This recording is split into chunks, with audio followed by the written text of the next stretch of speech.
todo? Chévere. Bien, ¿Todo bien. Y mira, ve esa belleza, esta doña que tenía tiempo que hacer una guía. Tampoco. Este es. ¿Cómo te va? ¿Quién es el mío? Este es el tuyo. Ah, yo dejé el mío por allá. Bueno, pasemos de una vez al estudio. Agenda Común es un programa que inicia el proceso de marcar un estilo distinto de encontrarnos, de poder debatir y de poder enfrentar ideas para después llegar a puntos en común. Hoy es nuestro segundo programa. Gracias, Vanessa, por estar conmigo y gracias a nuestros invitados del día de hoy.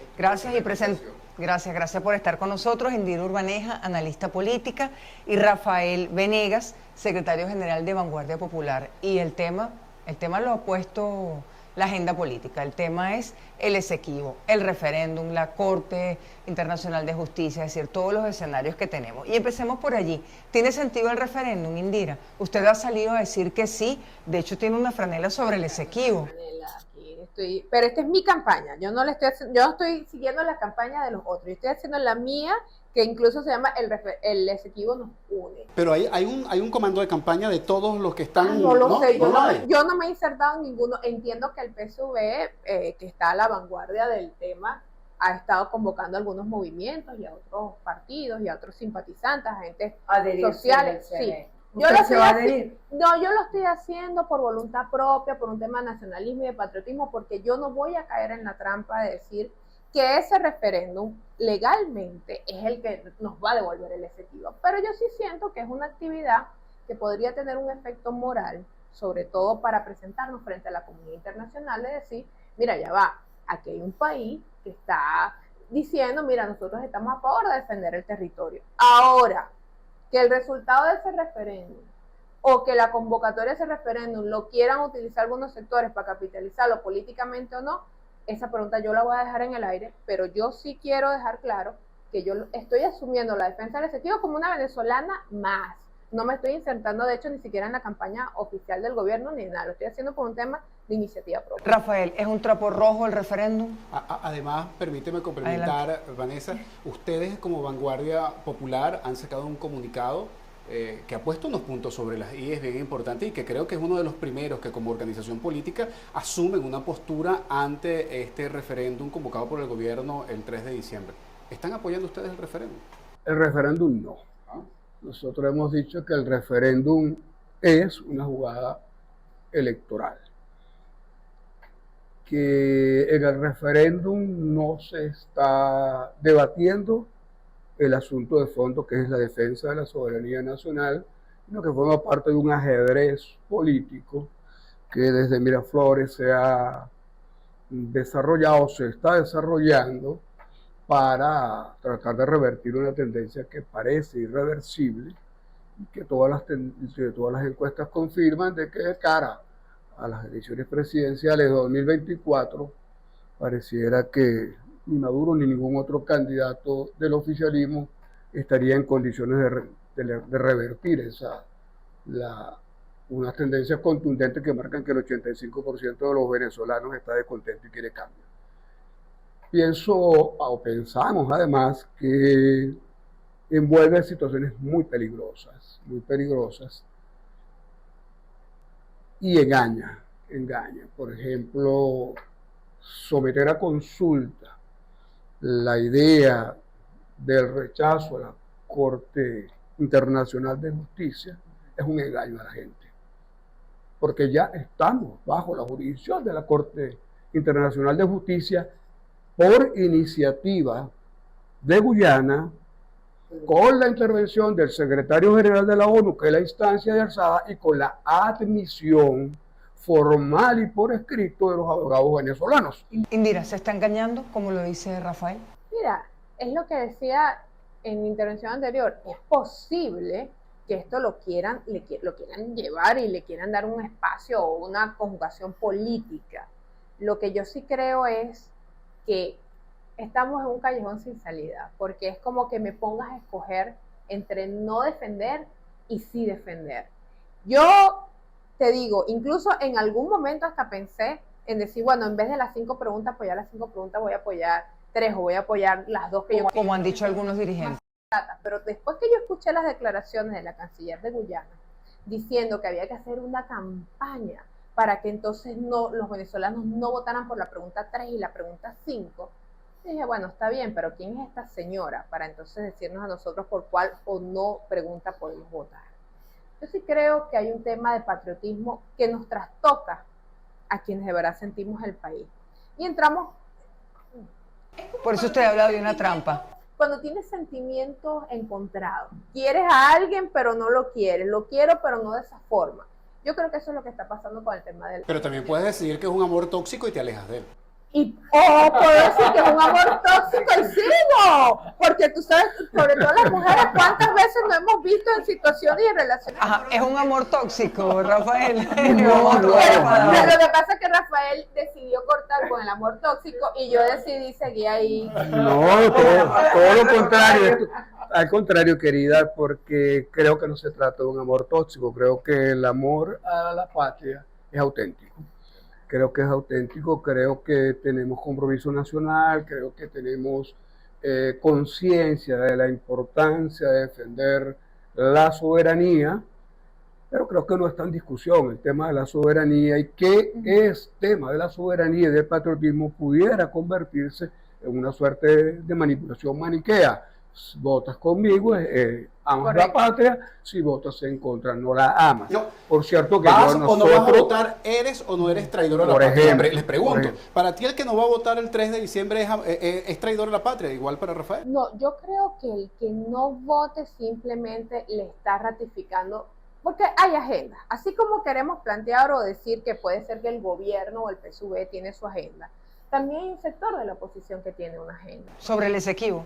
Sobre el Esequibo y sobre el referéndum, porque también hay un sector de oposición extremista que cree que apoyar el referéndum entonces es también darle legitimidad a Nicolás Maduro o al PSUV. Entonces quedamos en el medio de las dos agendas políticas que nos llevan a tener ese sentimiento encontrado de decir voy o no voy. Yo siento que el Esequibo hay que defenderlo con todas las herramientas posibles. Vamos a hacer algo. Lo que nos llama la conciencia es advertirlo. El gobierno debería de entender que quienes vamos a salir a votar ese día, porque yo voy a ir a votar por el referéndum, no lo estamos haciendo para que ellos vayan a utilizar o vayan a manipular nuestra voluntad de querer defender el Esequibo. Y si así ocurre, bueno, yo voy a ser una de las primeras en salir a denunciarlo. Rafael. Mira, creo que hay que diferenciar dos cosas. Creo que hay que diferenciar dos cosas. Uno, el análisis del problema Esequibo, ¿sí? Y del referéndum en la medida en que establece unas preguntas que tienen unas implicaciones, y cosa distinta es determinar la aptitud frente al voto el día 3 de diciembre. Me parece que más importante es analizar qué es lo que está en discusión.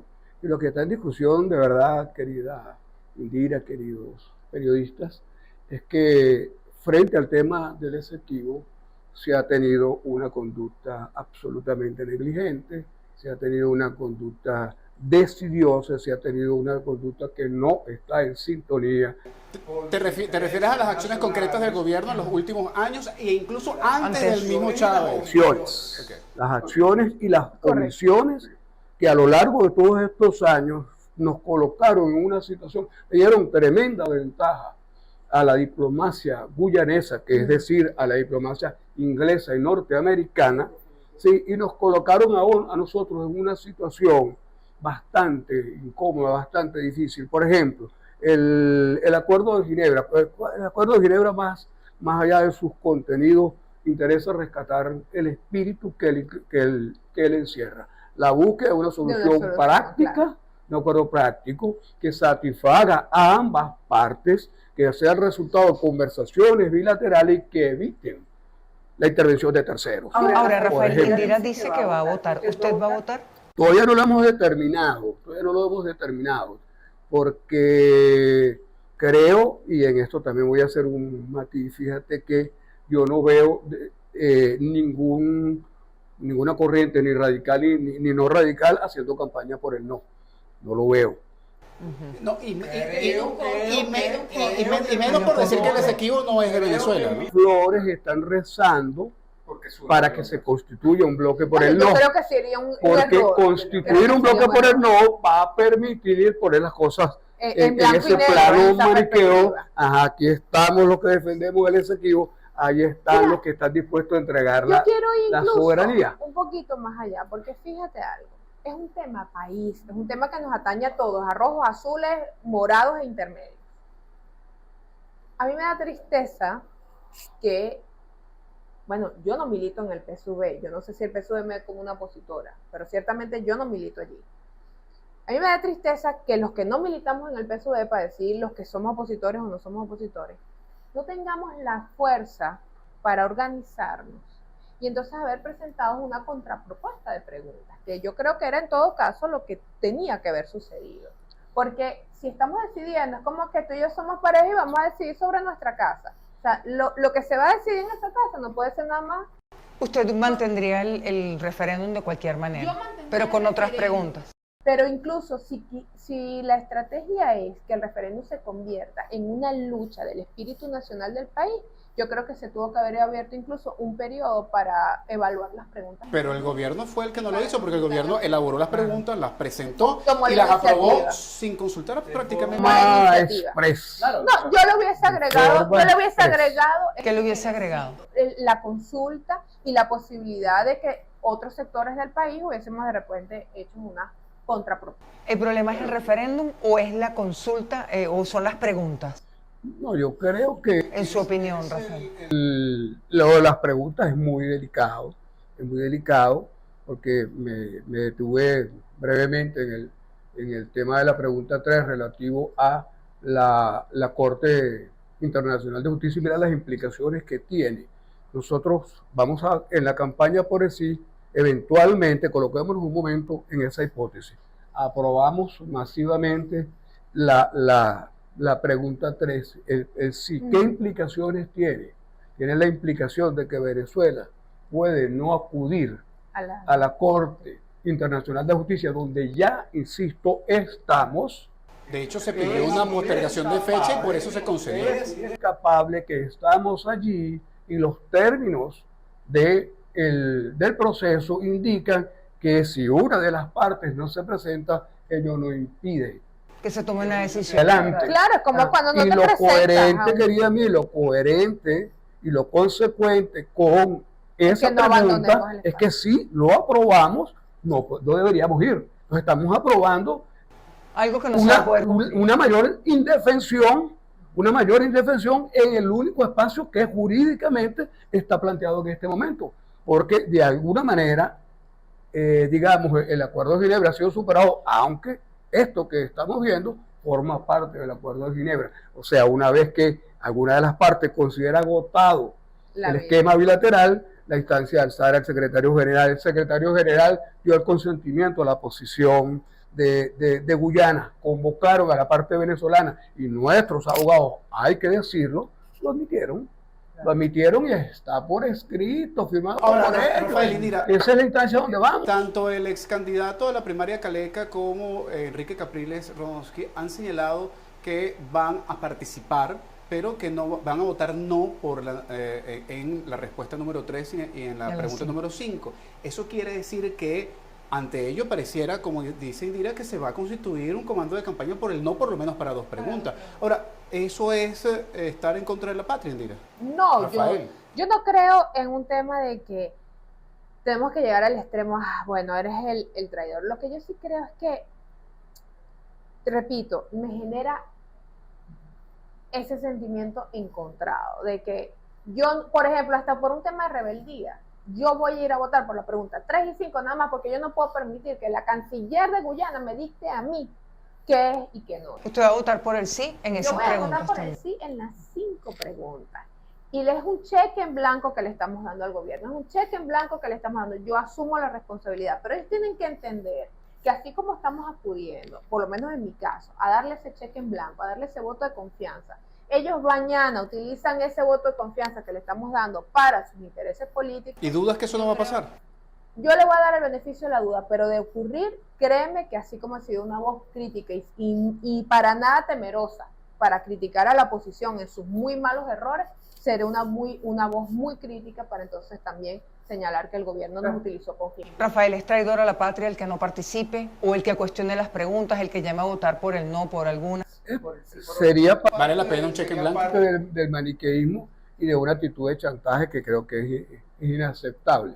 Creo que no deberíamos permitir que eso sea de esa manera.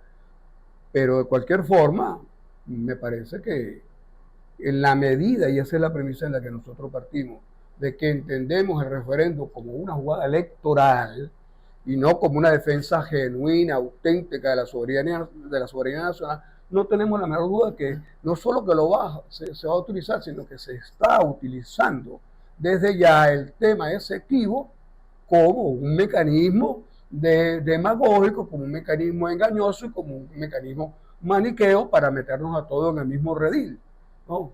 Creo, o para poner en duda quién tiene arraigo patriótico y quién no lo tiene. Y mira, este programa tiene dos tiempos. Un primer tiempo que es observar, encontrar esos desencuentros para después en una segunda parte ver en dónde estamos de acuerdo. Porque hay eso puntos en común. y eso está financiado por un patrocinante al que le vamos a hacer la cuña en este momento. Un patrocinante muy especial es Zapatería del Otro y de la Otra, por supuesto. Ahí faltó algo de ese patrocinante. Te invitamos a que te pongas los zapatos del otro o de la otra y que puedas sentir una nueva forma de caminar en tus pies. Tenemos distintos modelos, entre los que destacan las colecciones Coincidencia y Tolerancia. Conozca lo que siente caminar en los zapatos del otro y descubra una nueva forma de caminar.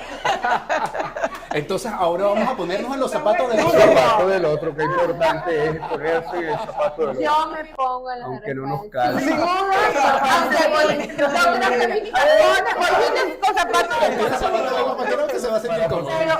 si te pones los tacones que a veces uso, creo que al pobre le va a salir algún callito por ahí. Pero hay puntos en común. Tratar los El país guanetes. es un punto en común. El país es un punto en común. Defender el exequivo es un punto en común. Punto en común. Sin duda. Ahora, ¿estamos de acuerdo? En la forma. Se está discutiendo adecuadamente el cómo. La forma. Creo que no. En nuestro caso creo que no, porque prela la apreciación que tenemos. De lo electoral. Hay mil maneras, ¿sí?, de ponernos de acuerdo en torno al tema del exequivo, pero tiene que ser a partir de una postura, en primer lugar, sincera, en segundo lugar, genuinamente patriótica y que nos sitúe exactamente en qué punto estamos. No engañosa. Tú decías que nos entramparon, Indira, al principio. Tú decías que nos entramparon y no podemos salirnos de esto. O sea, es una trampa sin salida. El gobierno nos entrampó con lo del exequivo. No, yo creo que los extremos políticos nos entramparon, porque por un lado, fíjate tú, sucede, hablemos de las dos caras, vamos a poner los zapatos de todos. Quienes hemos mantenido una postura desde el día uno de decir sí, vamos a votar y vamos a defender el referéndum porque el país, la soberanía hay que defenderla en todos los terrenos. También hemos sido atacados, entonces le estás haciendo el juego al gobierno, el gobierno te está pagando, ¿cuánto te está pagando el gobierno por hacerle publicidad al tema del referéndum? Entonces, cuando los que no estamos en el centro, en los extremos, tomamos algún tipo de postura que a algunos de los extremos no les gusta, entramos en la trampa. Porque entonces uno se siente entrampado. Por un lado puede ser que nos sentimos traidores si no acudimos al tema del referéndum y si no apoyamos la defensa del exequivo, pero también puede ser que del otro lado nos sintamos como entonces, bueno, es que estamos entregados al gobierno porque estamos apoyando el referéndum. Hay que ir a la Corte Internacional de Justicia. Nos entrampan. ¿Perdón? Hay que ir a la Corte Internacional. Inevitablemente. Es decir, mantener Inevitablemente tenemos que ir. Y un acuerdo importante sería ir a la Corte Internacional de Justicia con todo el bagaje, con todos los títulos históricos, con todo el respaldo del país, con gente profesional y patriótica al frente, en disposición de hacer una defensa en unas condiciones, en un terreno que siempre nos ha sido adverso, pero en un terreno también en el cual creo que tenemos sólidos títulos, sólida argumentación. Pero entonces, si eso, que creo que es inescapable, ya lo veremos el 14 de este mes, cuando se va a conocer en primer lugar la postura la de semana Guyana, que viene, y el claro. 15 Venezuela. y la de la Corte en términos de si es competente para llevar adelante el asunto, ¿verdad? Vamos a ver que estamos ante una situación de hecho y que esa situación de hecho demanda efectivamente una actitud de unidad nacional, pero sí, para responder. claro, para responder a la Corte, pero entonces la pregunta 3 va en contrasentido de eso, porque la pregunta 3 está diciendo, ¿sí? ¿Está usted de acuerdo? No ir a la Corte. Ajá, recházala entonces y nos quedamos sin argumentos allá. ¿Quién va a defender el país? ¿Qué responde Indira a eso? Porque eso yo es creo real. que si hay una falla hoy con el tema legislativo es precisamente no haber buscado la conformación de una especie de comisión o comité presidencial o comisión, como lo quieran llamar, que de verdad estuviese conformada por la diversidad de actores políticos y sociales del país, porque en ese compartir, en esa diversidad, yo estoy segura que hubiésemos logrado de repente conseguir una propuesta de defensa del Ejecutivo mucho más equilibrada y que nos convoque a todos, porque tú sabes que ir a esa corte con un país dividido, yo creo que no. Pero es lo que está ocurriendo. Porque al final todos sabemos que en este tipo de procesos los argumentos jurídicos son, bueno, son el 99% del proceso, pero también hay un elemento moral que es importante y tiene que ver mucho, y tiene el caso de cuando la reclamación también de Bolivia y el tema de la salida al mar y todo este tema, es la importancia de que un país, tú vayas a una corte, es como que, mira, es como que mañana yo voy a juicio y ni siquiera la familia mía va a apoyarme, ni siquiera va de carambola, va al tribunal. Indira, pero si usted vota por el sí en la pregunta número 3, está diciendo que yo espero creer que el gobierno lo quiere tener como una especie de comodín, pero yo quiero creer que en el gobierno hay gente sensata preparándose para esa otra parte, para la Corte. ¿Qué es lo que va a suceder? Si no nos presentamos, van a fallar a favor de esta gente, y qué es lo otro que viene a continuación. Entonces nosotros vamos a tener que ya meternos allí, aunque sea a lo bravo, porque es como cuando un tribunal sentencia, bueno, mire, no le voy a entregar la casa, no falló. Rafael, defenderlo de verdad, en su opinión, ¿cómo sería esa defensa de verdad? Son asuntos de interés nacional que suponen políticas nacionales y políticas de Estado, y nosotros, después, diría yo, de errores diplomáticos graves, y después de aquel error de los años 60 del protocolo de Puerto España, hacia adelante, luego de eso, que fue un periodo de inacción en el cual avanzó mucho Guyana en el posicionamiento en un territorio que es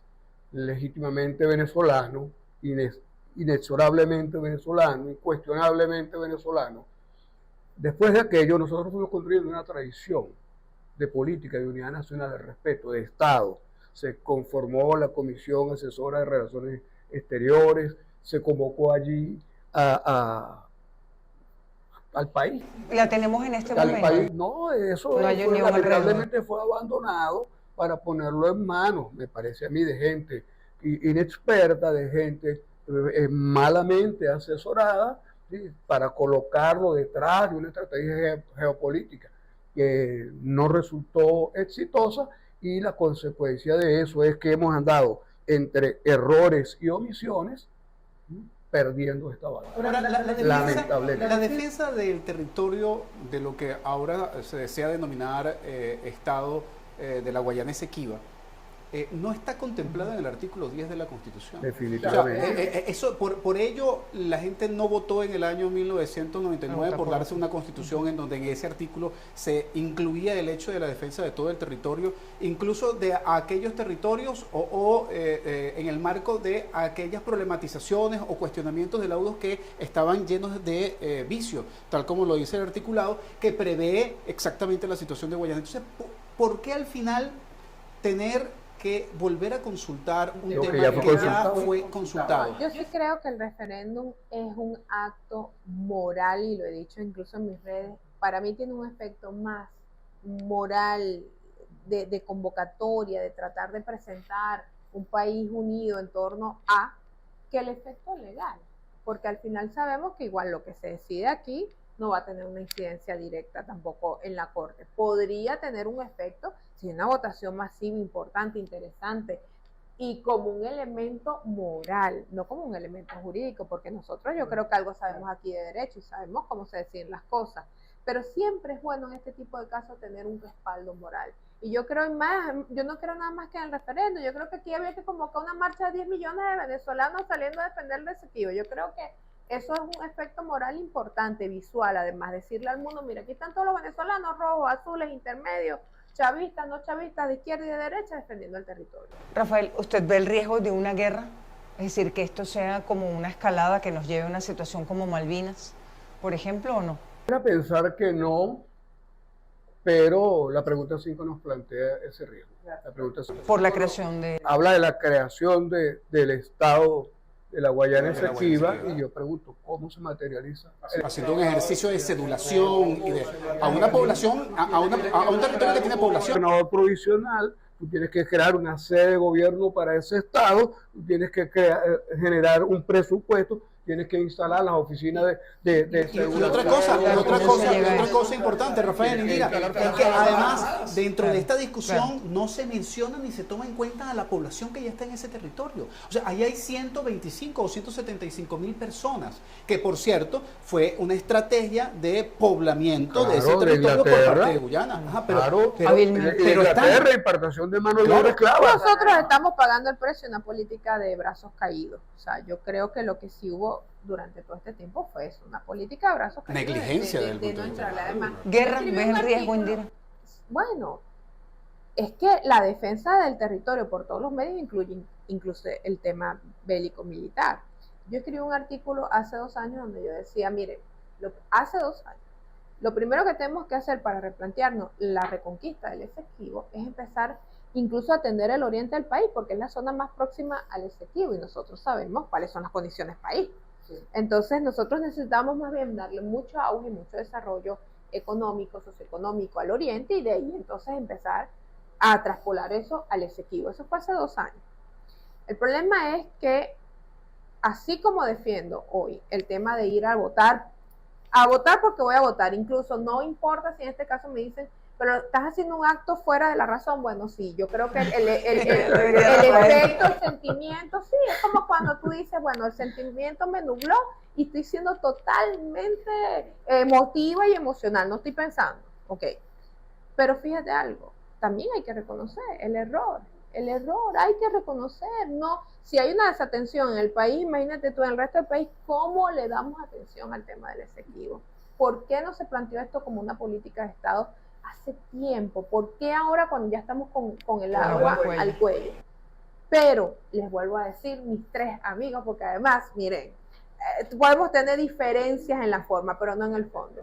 Con todas esas explicaciones racionales, yo insisto en que yo voy a defender mi referendo, y si me invitan a marchar, voy a marchar, y si me invitan a que tenemos que ir pararnos con unos cartelitos frente a la corte, me pararé con el cartelito. Estamos pagando la constitución.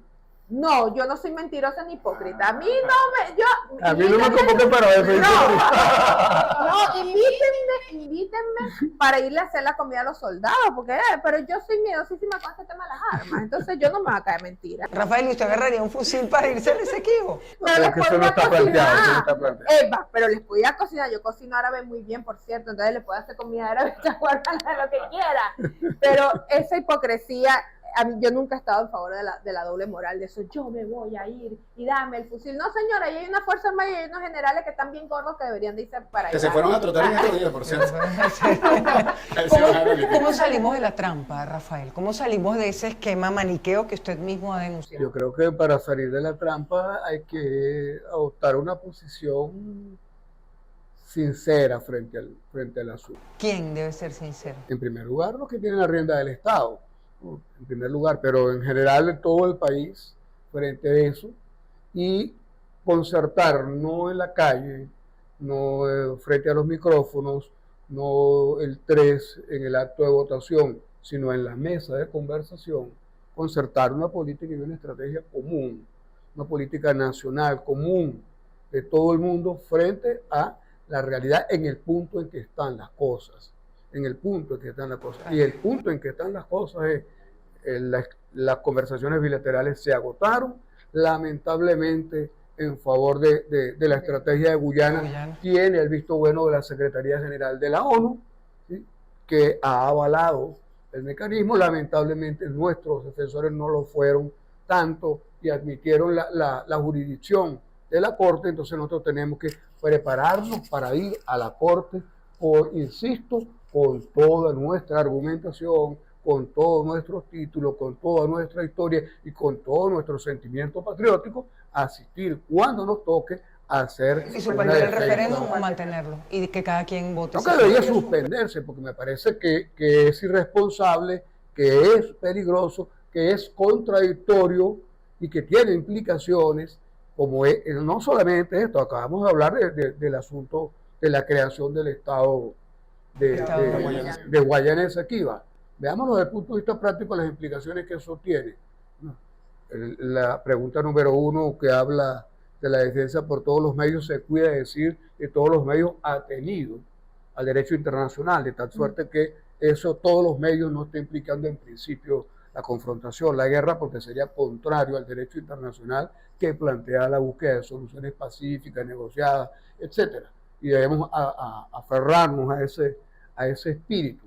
Pero las implicaciones prácticas que tiene la construcción, la configuración, la concreción del Estado del Esequibo son extremadamente peligrosas, y quienes formulan la pregunta lo saben y de la manera más irresponsable lo proponen. ¿Cómo instalas un gobierno tú allí sin movilizar fuerzas armadas? ¿Cómo se maneja eso? Fíjate, que está planteando Rafael? Lamentablemente, como dice uno, ya el vaso de agua se derramó. Porque lo ideal hubiese sido lo que yo estaba planteando, convocar antes de decidir, estas son las preguntas, convocar una consulta previa. Me detengo ahí.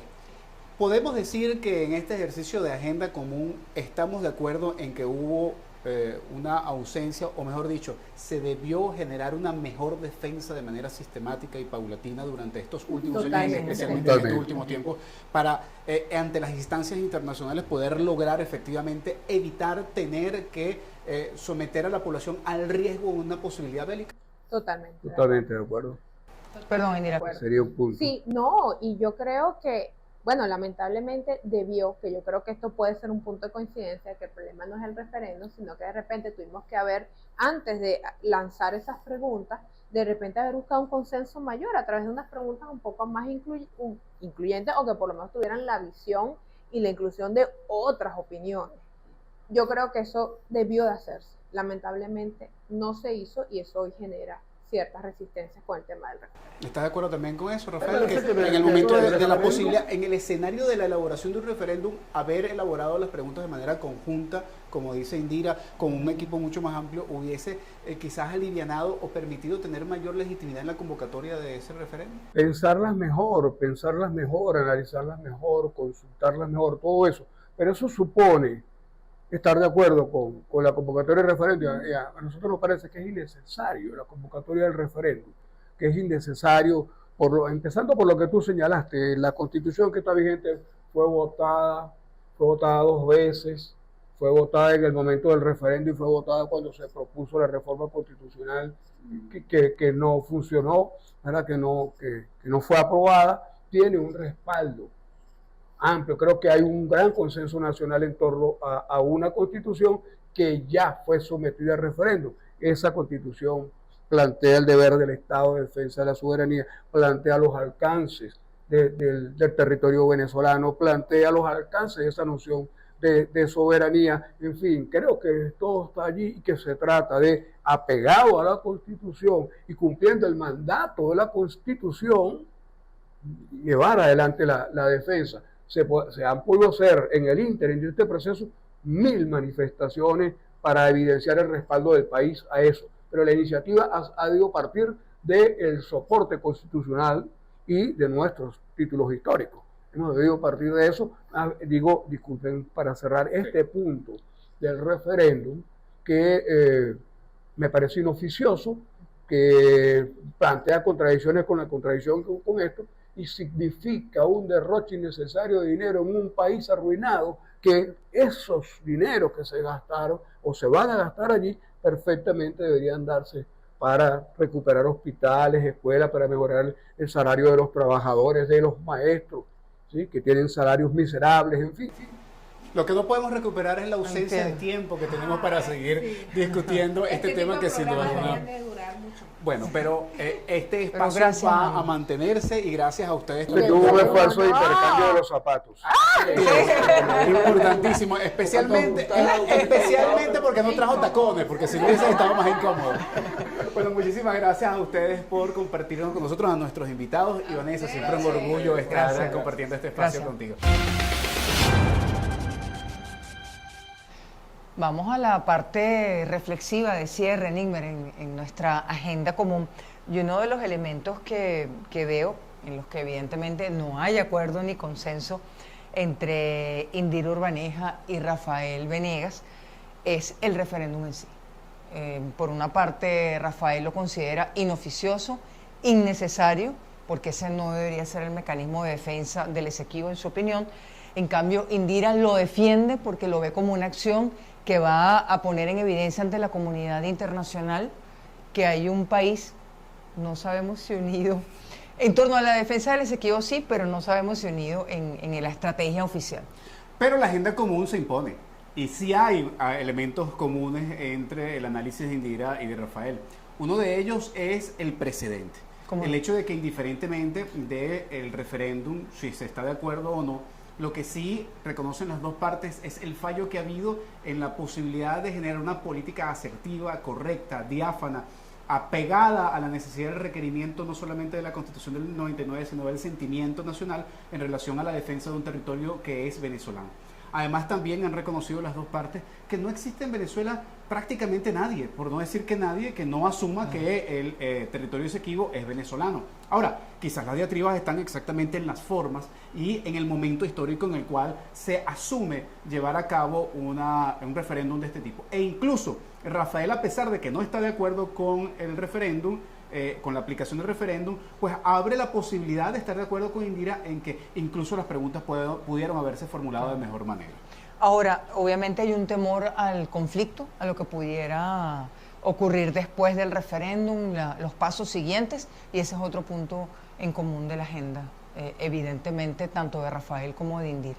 El temor a que esto pueda dar pie a una situación conflictiva, bueno, por las distintas tentaciones que puede haber, ¿no? Definitivamente esta agenda común está muy clara en el aspecto de la necesidad de la defensa del territorio del Esequibo como un territorio venezolano. Las diferencias están en las formas y en las distinciones en relación a la instrumentalización del tema del referéndum. Pero sin embargo, creo que queda muy claro que hemos logrado nuestro objetivo de hoy en Agenda Común. Seguimos construyendo esta agenda común, Nigmer. Un gusto, un honor para mí compartir este espacio. Igualmente, y muchísimas gracias a ustedes por estar siguiéndonos como ya lo han hecho desde el primer programa, ya en este segundo programa, en este ciclo, que depara por lo menos unos 10 meses seguros con ustedes tratando de hacer este ejercicio de generar una agenda en común. Será hasta nuestro próximo programa. Gracias.